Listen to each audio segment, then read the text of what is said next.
2:05, so there we go. Thanks, Tammy. It's 2:05, so we're going to go ahead and get started. Thanks everyone for joining us. As we are coming into the first quarter reporting period for CD 51 for the CDBG subrecipients, we wanted to provide a training for you guys just to go over some changes that we've made and some updates to the reporting process. That suggestion came to us a few weeks ago from a subrecipient, and it makes a lot of sense to let you guys know what's new in any given year. Just a little bit of update for everyone before we get started on that. First of all, just for those of you who don't know me, I think most of you know me. Hi, I am Mary Correa, Deputy Commissioner for Consolidated Planning. Consolidated Planning is the division that oversees the CDBG grant and the putting together of the consolidated plan and annual action plan and CAPER report for the city's 4 formula grants from HUD. The status of the current action plan is that it is still with HUD for review. We're making updates to it right now and hope to resubmit that to HUD by next Friday. As soon as we get an approval from HUD on that, we'll send that to our Board of Estimates for their approval, and then shortly thereafter we'll start executing contracts. So although the contracts will not be executed until after the quarterly reporting is due, we ask everyone to stick to the quarterly reporting schedule that we have. That way all the draw requests are in, all your reports are in, and as soon as your contract is executed, we can move forward to start paying everyone. I do know that we have a handful of subrecipients that for their own internal reasons will not submit anything until their contract is executed. That is fine. We've had those conversations before, but for anyone else who does not have internal controls in place organizationally, and you want to get, and you're able to get those submitted, we are asking that you do so. So there's that piece. And then the continuing resolution, oh wait, so no, for CD 51, no, we have funding for that. I'm thinking about next year's funding. Sorry, I'm paying attention to the government shutdown as that impacts the budget for next year, and I'm getting my years confused. But anyway, we just wanted to get you guys together to provide some updates. And so I believe that the first thing that we're going to talk about is changes to the draw request form and that process, and then moving into a couple of other items. So I will kick this off to Lily to begin. And Lily, if you want to introduce yourself to everyone, that would be great.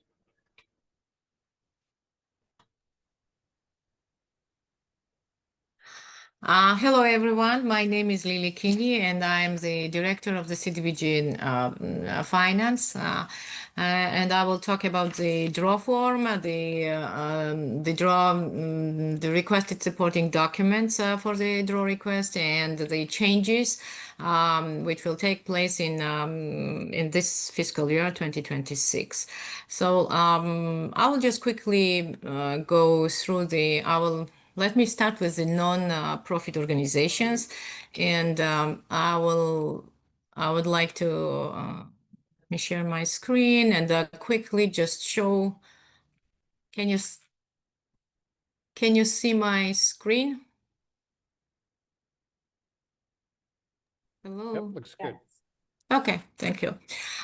So there isn't really in the reimbursement request the draw form, there is not really a big huge change since last year, because that will be, and we, as usual, CDBG creates the draw form for each of you and sends this draw form, and will be sent this form by the financial monitors assigned to your organization, and that will be sent by task in Neighborly. So what we of course need you and as you know, so this will be based on the budgets that you submitted for the fiscal year 2020. 26, and that will be by positions, and allocated amounts. And of course, we need your charges, actual charges reported, and request amount should reflect the actual charges. So as you know, so this form has part A and part B.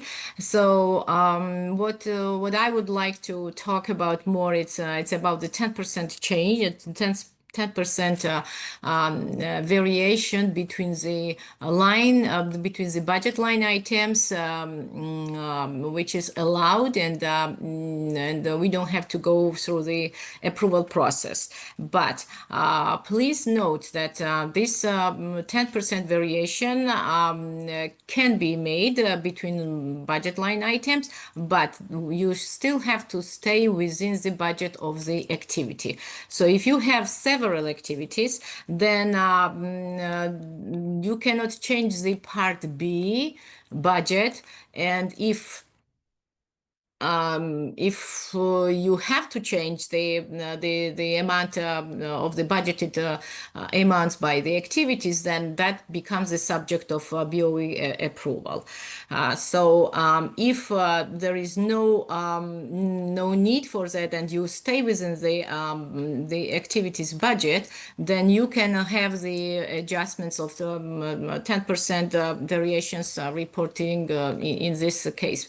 And I would like to as well stress on the fact that even so it doesn't involve the approval, we still need your justification why and the reason why this 10% change happened. So it can be, you can email us, you can, communicate. Lily, if I can just jump in, it should be done Sure. during using Neighborly. And so the 10% Mhm. variance, the purpose of that is to allow a little bit of leeway between, say, things like salaries and fringe, or Mhm. other things where you accrue actual expenses that are a little bit less or a little bit more than what you had projected, understanding the budget is a projection. But with the submission of your draw request form, please make a note in Neighborly, like send us a note in Neighborly letting us know why you're doing that, just so that we understand. Like Lily said, it's not going to require that we change your budget template or anything like that. We just want to know for our records, like, just give us a little bit of background of what changed. We just, someone left before the full year was up and we didn't pay them all the way, but fringe went up a little bit during the year because we had our open enrollment. So just a quick note to let us know. Okay, thanks, Lily. Go ahead. Okay. So this is I think this is a major change for you. And if you have any questions along the way, I mean, anytime you can contact us. Please contact your financial monitors for technical assistance. I think that the key to the success is collaboration and communication. And I encourage you to report any issues and concerns, and big or little changes to us, so that that will help to achieve our goals. Let's say so. This Lily, is I'm going to actually. jump in 1 second, please. I'm sorry. I forgot to say at the outset, guys, if you have any questions about anything, we are going to have a Q&A after we're done going through the changes, but do feel free to put your questions in the chat and we can go through them as they show up in the chat. Also, you can also raise your hand for questions, but we will take time, and we left room at the end of this to go over any questions that there are, but we do ask you to hold any questions until the end. Okay, thanks. Sorry, Lily, go ahead. Well, that's actually that was my major point to highlight at this meeting, because I don't want to overload you with what you've been doing before. And if you have any questions before I go to the city and DHCD organizations, agencies, please let me know. We're going to hold questions till the end, Lily, so you can go ahead. Okay. So let me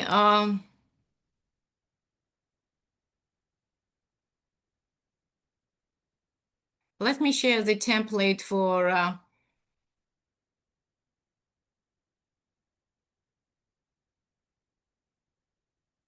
oops, excuse me.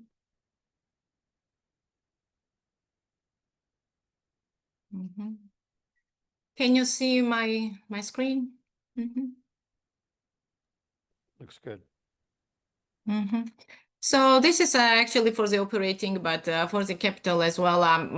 The only change here we made, and I think that city and the DHCD, they remember that we implemented this form last year, which we call statement of charges, and the only change here for you will be that we do not request any details. So that will be only the total amounts that you are requested to put inside. And if we need some details, then we will request it from you. So you will have it on your side, let's say. So that will be the only change in the reporting, both in operating and capital. So and just a reminder on that for city agencies, it's not that that information isn't required. We don't need it as part of your submission, but you must keep that information on file in your records so that if we or HUD monitor, or if there is a city audit, that you are able to substantiate the charges, you know, kind of the line items behind the charges. The reason that we're not asking you to submit it is because, you know, you are your own units of government or a division within a unit of government and know how to keep track of this information. So we're not going to make you pull a report out of Workday and just upload it back for us. But we do require you keep that, you know, on file so that you can easily substantiate how you reached those amounts should anybody ask about it. So just to be clear on that, you shouldn't pull the report, put the numbers in and get rid of it.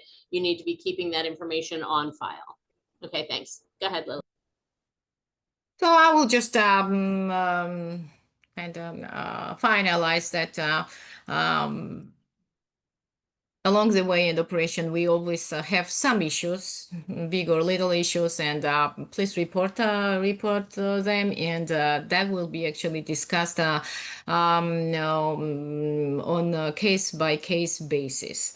And please, one more time, contact your technical assistant, the financial monitors for technical assistance. So that will be my message. Thanks, Lily. Is Susan up next? Okay, I'm not on mute anymore, I don't think, right? You guys hear me? Good. Okay, so I just want to share a neighborly screen. Let me get to it. Hang on a minute. Got a special message here that is giving me a hard time. Okay, let's go back over there. Come on.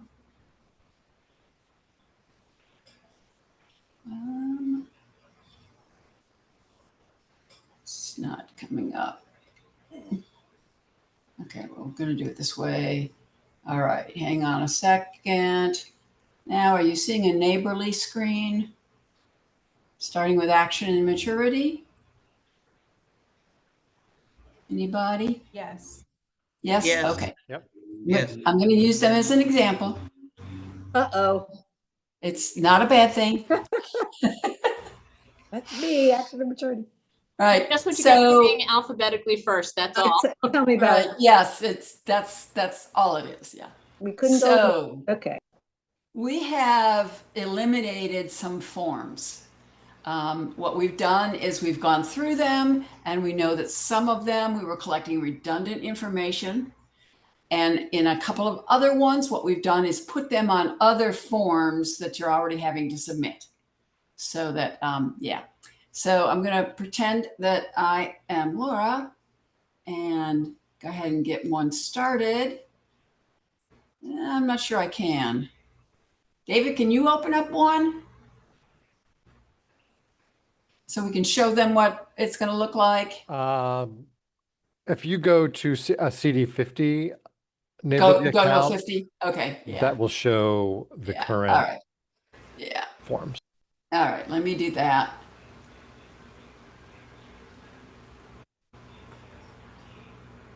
Laura, I'll use you again. Happy to contribute to the cause. There we go. There we go. Everybody's going to take one for the team sooner or later. There we go. Yeah, let's see. Need to be here.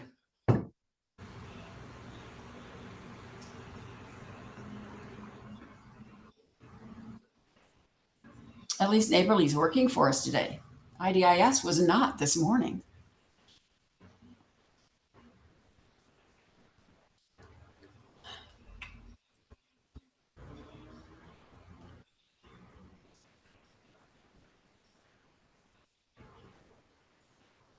So one of the forms that we got rid of is Form 1, which was the one that was instructions and then just general information. And as you all have noticed, as have we, when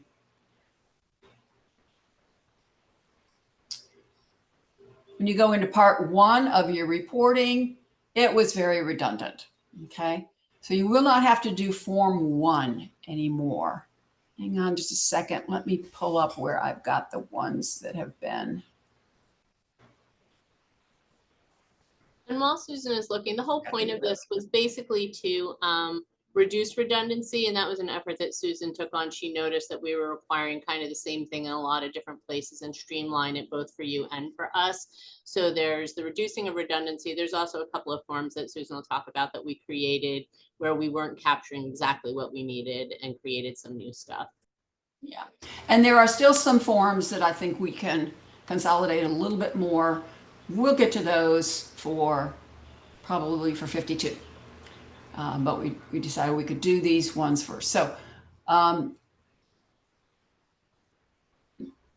if you were doing Form 1 before, and I think it was just called Form 1, I can't find. Yeah, it was redundant, just Form 1, activity summary and instructions. You don't need to do that one anymore.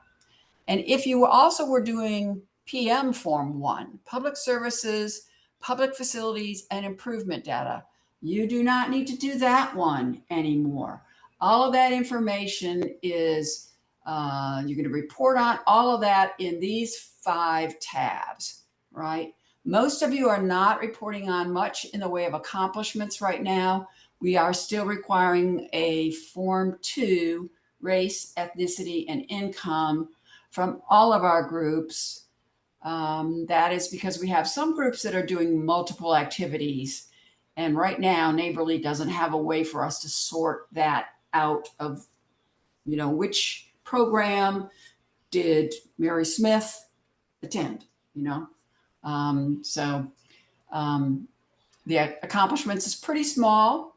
Just the financial information is to be reported. The narrative, which is really a larger screen box than the goals. Again, you can just report more on it there. Required documents is where you're going to find the documents. So going forward in 51, you're not going to have this first one, PM Form 1. Looks like Form 1 has already been taken off of here, so that's good. Form 2 is still there and needs to be completed by just about everyone. Form 4 is the funding sources. That's the one you do once per year at the end of the year. And that allows us to tell HUD, hey, for $100, we have leveraged $1,000 or even $100,000. So do not cancel CDBG.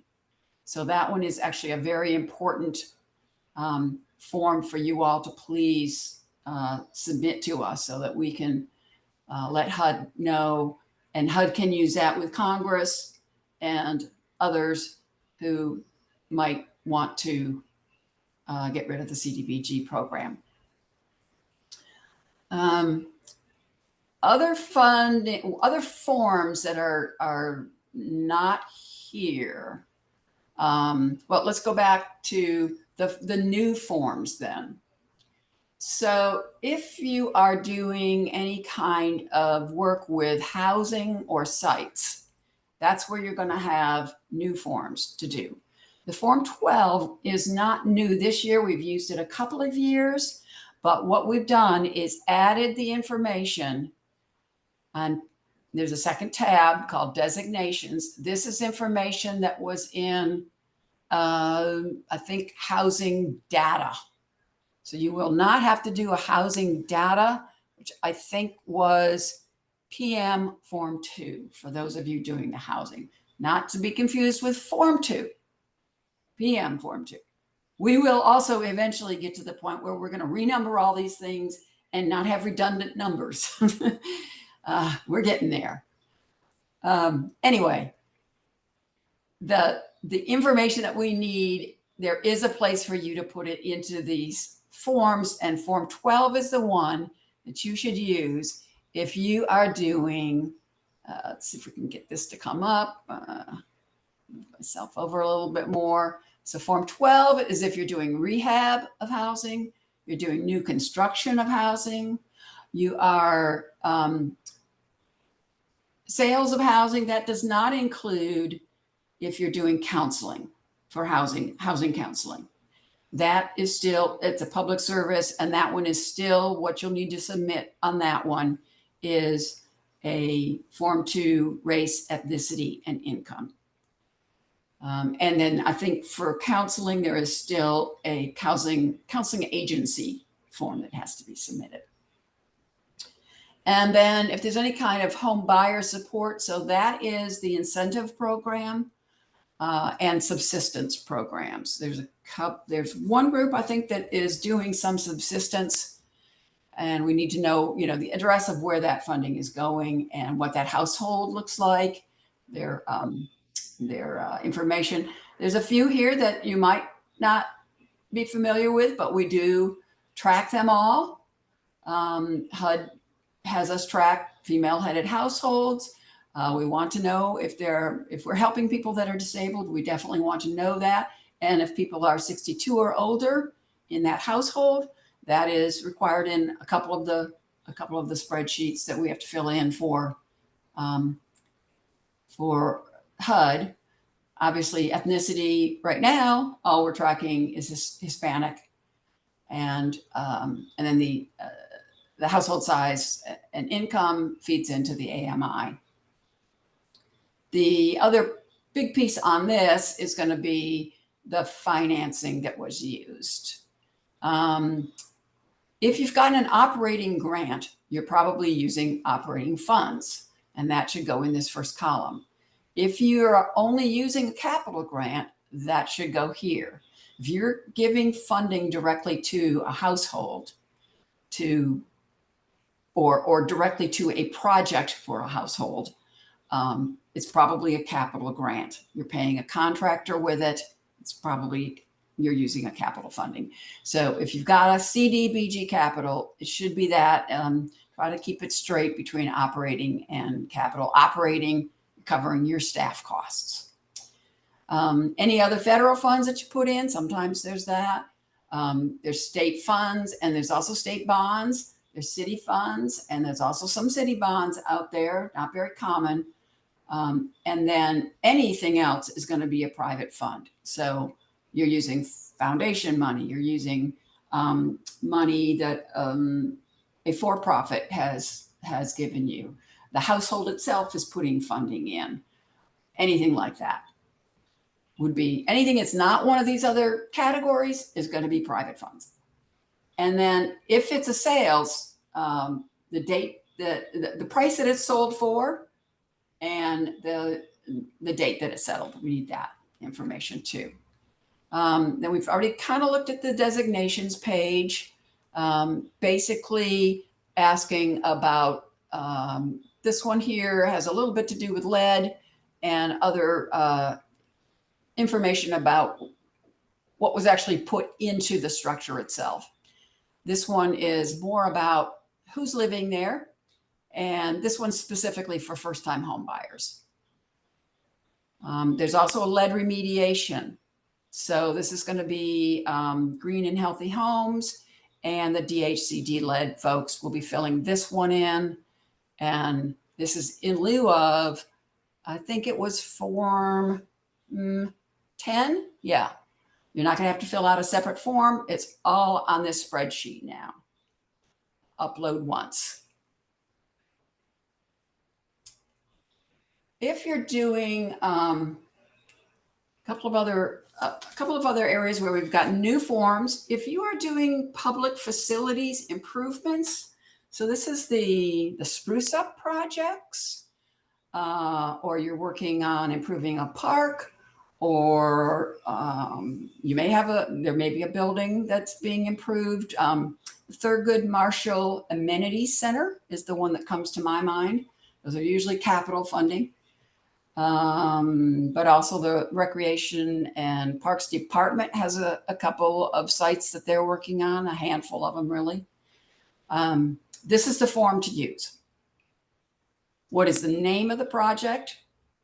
Cab Callaway Park. What is the address? We don't necessarily know that, so please don't assume that we know what the address is. And even if we do know it, we still have to look it up. So if you could put that in there for us, that would be very helpful. Zip code, and then the status. Is it done? If so, what date? If not, it's 75% done or something. Yeah. And then again, the operating and capital funds that you're putting into that project. Yeah. This one also has a tab that we've added in regarding who's going to be the users of these. And this again is coming off of, I think that one was PM Form 1, if I'm not mistaken, was one of those forms that we're not going to require anymore. And this again is the potential number of users when the thing is complete. This one's a little bit silly. They want to know if it's new, if it's improved, or if it's no longer substandard, which no longer substandard and improved kind of sounds the same to me. But use your judgment on this one. I don't think it's a terribly important distinction that we need to worry about. But do please fill it in. You should, if you tally up at the bottom here and you end up with 9, you should have 9 sites over here. So that's that one. And then the last form, is there anybody on the call from demolition, a DHCD's demolition office? Well, they get a new form too that's relatively similar to what we've just looked at. So we will go directly to them. If they're not at this meeting, we won't spend too much time talking about it. And then I'll be taking some questions at the end if you have them. Thank you. On to you, David.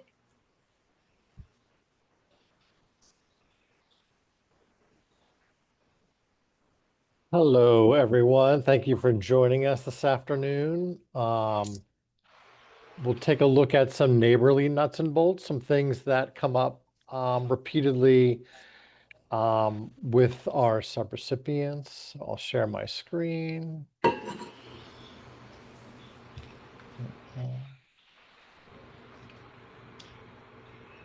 Okay. So I've created a dummy account using myself as a subrecipient.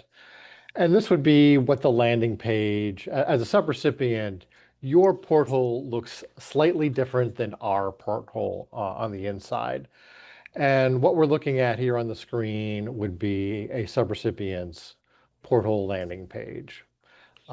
These darker grayer bands are sort of the headings of the different things you can be looking at. Under the grant, this is where you have made your application. I'm going to have way more than anyone else than on this call. So my test application This is the landing page for my application. And one thing we have come up repeatedly are what to do with a task when you have been sent a task from someone on the CDBG side. Now, there's two ways to see there are three ways really. You'll know what tasks you have. The first way is you'll be receiving an email notification from Neighborly letting you know a task has been assigned to you. So that will be in your Outlook or whatever you use for your email. The second way is on your dashboard, which is the landing page we were just looking at. The very top section will be My Tasks. And if you have a task in there, you'll be able to click on it and view the task from there. The third way to see what your task is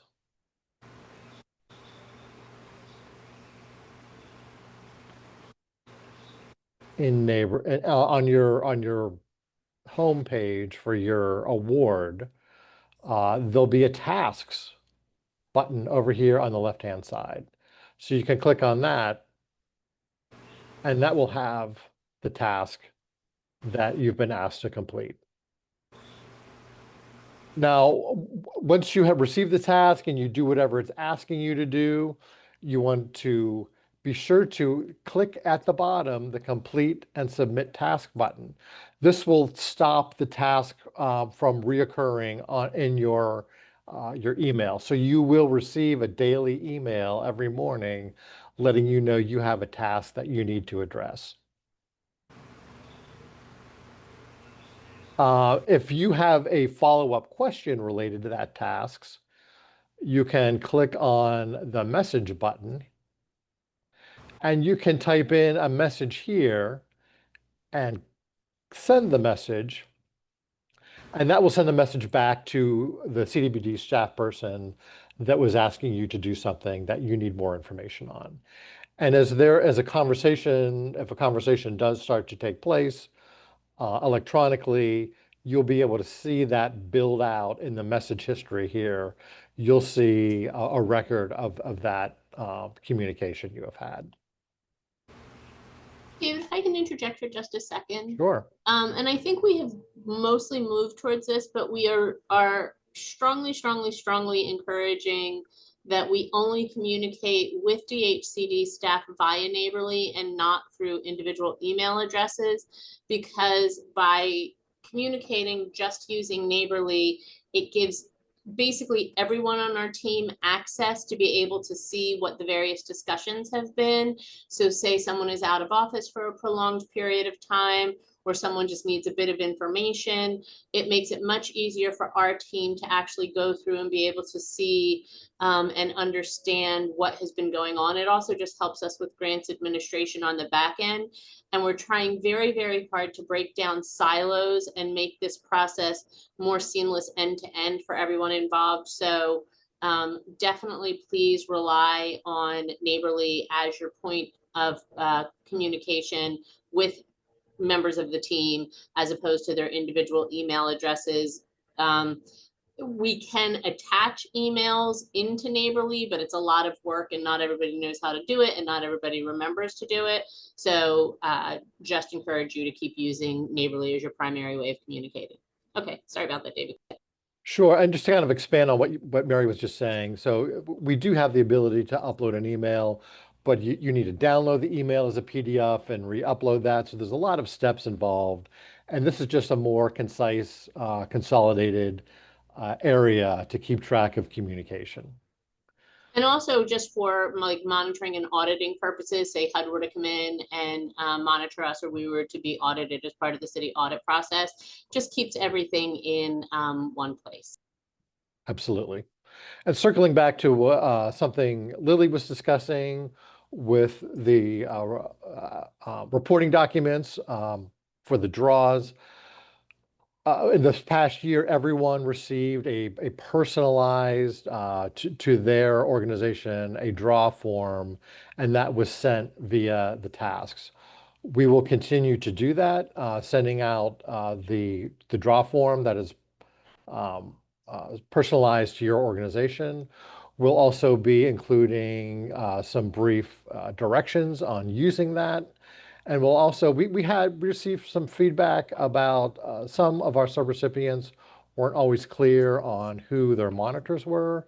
So we'll be including the names of the monitors um, for the fiscal monitors and the programmatic monitors, just so you have a reference point of who those folks are, refresher on what the directions are for the draw document and your draw document. Another question we get from time to time is adding a user or taking out a user. And you can do that as the subrecipient. Whoever is the person submitting the application automatically is put in as a user. And you can see who your users are on the user button here again on the left. This is an example. I'm the only user that's been added. If I wanted to add Susan or Mary or Lily as a user, I would click on the Add the User button. I would fill out their first and last names and add their email and click Add a User. So if you have new staff coming on and they need to have access to your Neighborly portal, this is how you would do it. If you have staff leaving, you would also be able to, in this section, remove that staff person from your Neighborly portal as well. It is definitely a best practice to have more than one person from your agency having access as a user. We've had in the past a couple of times where staff changed and nobody followed through because nobody knew they were, it created problems as we were trying to figure out who's there.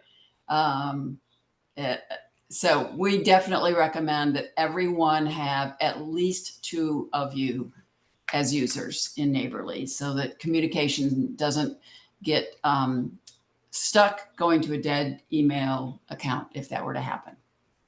Thanks for saying that, Susan. That is a real thing that has happened to us several times. Yeah. And yeah, so having more than one user is a best practice. All right, so I'll move on to where to find information about CDBG through the DHCD website.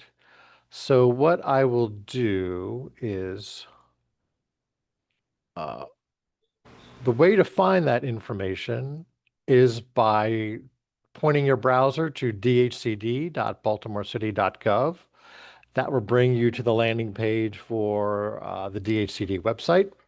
And where to find, so we've been recording these information sessions and just general other information that we post about CDBG, you'll be able to find here. So from the landing page, the steps would be to click on Plans and Reports. And on this page, the CDBG Resources, Instructions, and Trainings tab will take you to a list of the resources we've been posting to the website. You'll be able to find a recording of this training in the next few days, will be listed in this area. So if you're looking for some information and maybe you attended one of our past trainings and couldn't quite remember something that was discussed, this is where you would find that information. All right, so I think we can move to questions and answers. If anyone has a... Yeah, you want me to read off the ones that we've got? Yeah, I'll stop So sharing far? my screen. Yeah. So Amy is asking, I think this one's for you, Lily, For about me. the 10% variance. You want to cover that? Sure. So is the 10% variance now allowed for salary line item or for each position? So I would like to say that that's between the positions, but within one activity. Okay, so because let me Let me share my screen one more time. I would like just to So, say and also, something. just to clarify on Yeah. the 10% while you're opening that, Lily, the 10% is just a variance within, like you guys get awarded for activities and the activities are what, and that'll answer Olga's question too. Your activities are, if you look at part B, you have, your various activities. Within an activity and the line items in that activity, it's just a 10% variance within those. So it's not as granular as, within the salary line item or within positions, it's pretty broad. So it could be just between two different positions, or it could be between fringe and how much you used overall. It's just to give you guys a bit more flexibility. With CD52, we will be going to one line item for salary and fringe. It'll just be the total amount of salary plus fringe, and then you'll just show us which potential positions, might be submitted under that total dollar amount. But there's not a particularly fine point on it. It's just a 10% variance of the amount of that particular activity. So the activity that you list on part B and the line items that fall under that, it's kind of that broad. Okay, just to clarify, if Billy, I have one activity and 3 positions, I can have 10% budget variance for the Between- total of those 3 and within the one activity, So or? within the activity, yeah, not cutting across activities. I That's understand that, but yeah, if I have 3 positions in one activity, Mhm. Yeah. that's total. Yes, Okay, yes. thank you. That's why I 10% actually total. wanted to demonstrate that if you have only one activity and there is a variance in between the positions, 10%, yes, you do it. But you do not exceed the budgeted amount, total budgeted amount. And even between things within that activity. So it can go between salaries and fringe. So say your total salaries are less than what you projected and your fringe was a little bit higher, that's where the 10% variance comes in as well. For other operating costs where there's maybe programmatic costs, where you have art supplies and some other things, you used less on one item and more on the other, that's where it's allowed. Yeah. And one more thing, if you need to add a new position, then it becomes the So no, subject Lily, of BOE. we did not talk no. about adding new positions. Okay, yes, that's what I'm telling her, that that's not allowed. The Okay. new positions, it will be a subject of BOE approval, and that's why. So, but within the budgeted line items, yes, that's what. Okay, so the other question was actually about the Yeah, let me take a couple of these here because there seems to be confusion about activities. Activities are things like housing counseling, youth programs, housing rehab. It's not, so fuel is not an activity. Fuel is a cost. And so it's a little bit confusing. Activities is the way that HUD refers to those things that you can use CDBG for. And within each of those activities, then you have costs that are allowable. So fuel is an allowable cost, but it's not an activity under this scenario. It might be fuel, you're using fuel we have one group that is transporting kids to a summer camp. So fuel is definitely a cost, but their activity is youth program.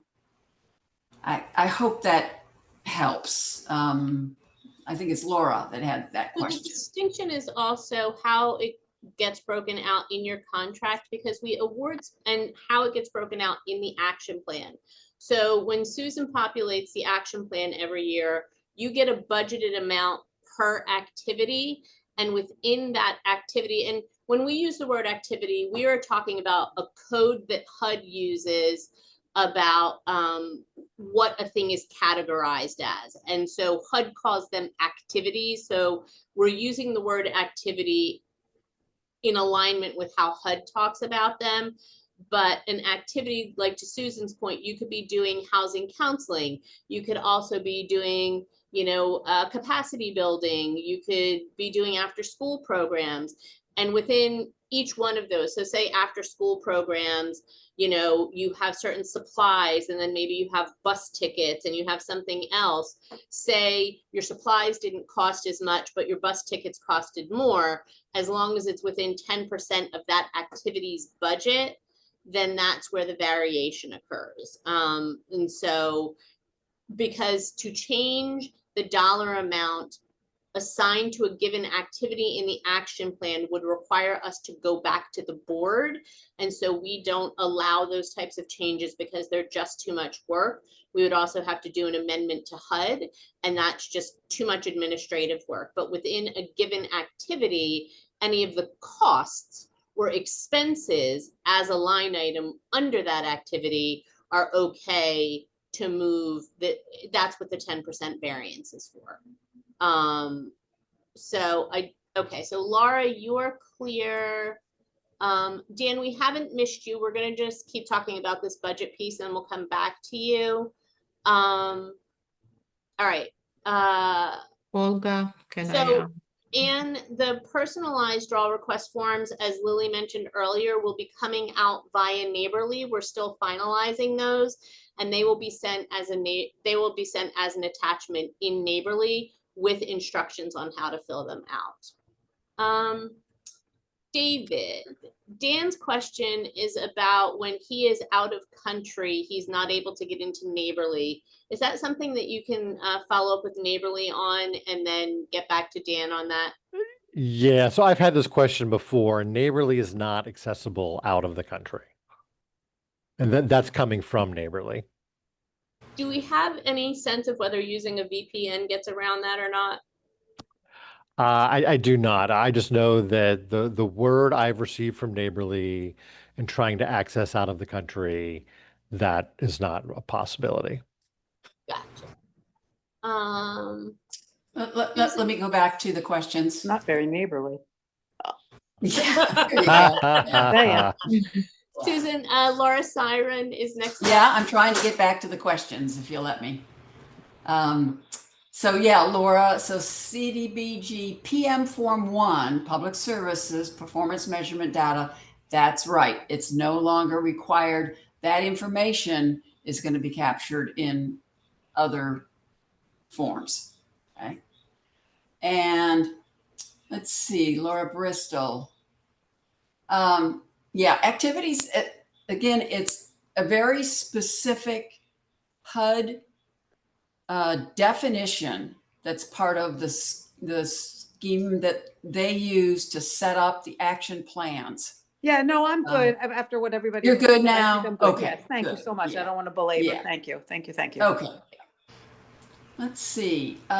Anybody else have a question? It looks like we're maybe Olga's question now. No, we got to all of them. Oh, wait. yeah. Okay. So Olga, that is something that has come up.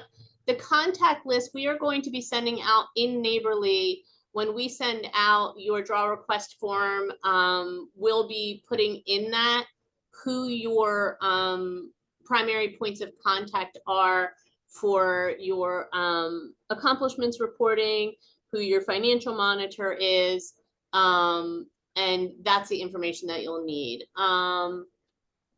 Yes, Dan, the due date for the first quarter is October 15th.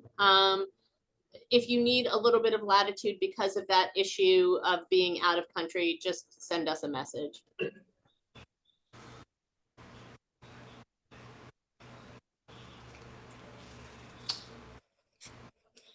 Mary, did you cover Ann Hutchinson's? Yeah, I did. The personalized draw report forms. They'll be going out in the next few days. We're just finishing those up. Okay. And did you tell her where they're going to be in Neighborly? They aren't going to be in Neighborly. They're going to get sent as an attachment. They get sent as an attachment. David, that is what we clarified, correct? That is correct. Yes. So they will be sent attached to a neighborly message that they will then download. Yeah, they'll come through as a task. As a And in that task. task, there'll be an attachment, which will be your draw form. And just, this will be in the instructions, but for the draw forms, obviously, like it needs to be updated quarterly so that you're submitting the actual amounts that you're submitting for that quarter. So we just send you the document that's set up for what your awarded amounts are for the year, but you should be customizing it each quarter for the actual amounts expended during that quarter. I know that there was some confusion last year with some subrecipients about only being allowed to draw 1 quarter's worth, like 1/4 of an award amount given a quarter. We've removed that restriction, understanding that sometimes some organizations do some of their activities all in a very short period of time in the award window. Some are more spread out. What you should be reporting is your actuals that you, you know, actually paid out in the reporting period. That's a good point, Mary. And just to be, kind of crystal clear to everyone, we will send you the reporting document once, and that will be your document that you'll keep turning that in, but adding the current data each time. We will not send you a new document for each quarter.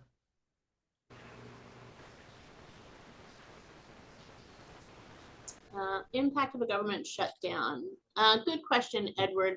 I'm not sure. I'm waiting for some information from the HUD field office. They usually send out an email with information on, what happens if there's a government shutdown.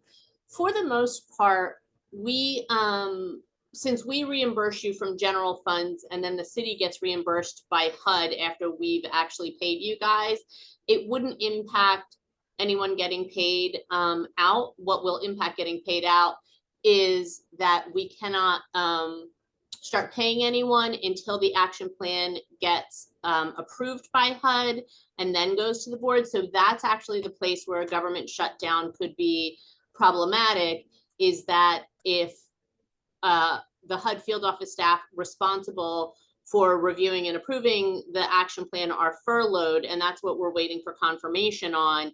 If they get furloughed, they would not go back to work and continue what they're doing until the furlough ended, or basically the government shutdown ended. And what we don't have a sense of right now is whether they would be deemed essential staff. Like, essential staff will keep working during a shutdown, or at least partially working, but we have not gotten any communication on that yet. We're watching, kind of the major news outlets to find out what's happening, but no word yet on that. But really, it would be how quickly you could get your first quarter payment would be the only thing that's impacted.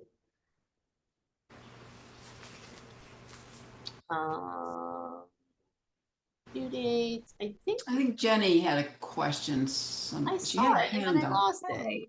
I did. I put my hand down, but I'll ask.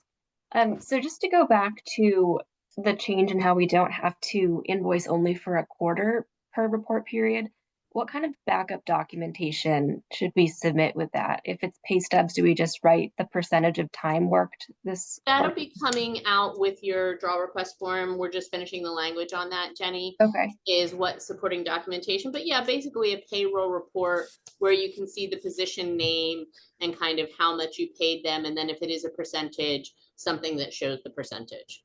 Okay, and it doesn't have to align perfectly with the budget anymore, right? It's like if they worked more in the spring than the summer. That's exactly it. That's what we're trying to move away from, Okay. is that there was this exactitude that was hemming things up, because a budget is just that, it's a projection. And so, yeah, that 10% variance, I mean, if it's beyond 10%, then that's something, that we would have to talk about and probably would require a budget modification. But within that 10% variance, correct. And it's kind of, this is our first year doing that. And so to some degree, we'll be learning as we go what, the exact answers are to things. But right, like say, and the other part is to allow for, so say you have 10 positions listed on your budget, and, you know, position one was doing work on a particular program that you got CDBG funding for, and say that person left the organization and now position two picked up the slack, and say position two was originally like 40% of their time, and now it's like, oh no, it was now 60% of their time because they had to pick up the slack for position one that left. That's the type of flexibility we're trying to provide you with, is understanding, as long as you say these are the positions that could be doing work on these programs or projects or whatever it is, there's variance within that. And that's when we go in 52 to just salary and fringe, is where that even gets more latitude, because we're understanding that, you know, as long as you're telling us what positions are working on CDBG, and it's something that you're keeping track of, and it's something that we can monitor, or if we get audited, we can show HUD. It's just providing that additional flexibility for reporting. Okay, that's good to hear. Thank you. We really are trying to take feedback that we get from the subrecipients and figure out ways to implement it in a way that still allows us to comply with whatever HUD needs or whatever the city needs, and still give you guys as much flexibility as possible, understanding that rarely, if ever, do things go exactly as budgeted.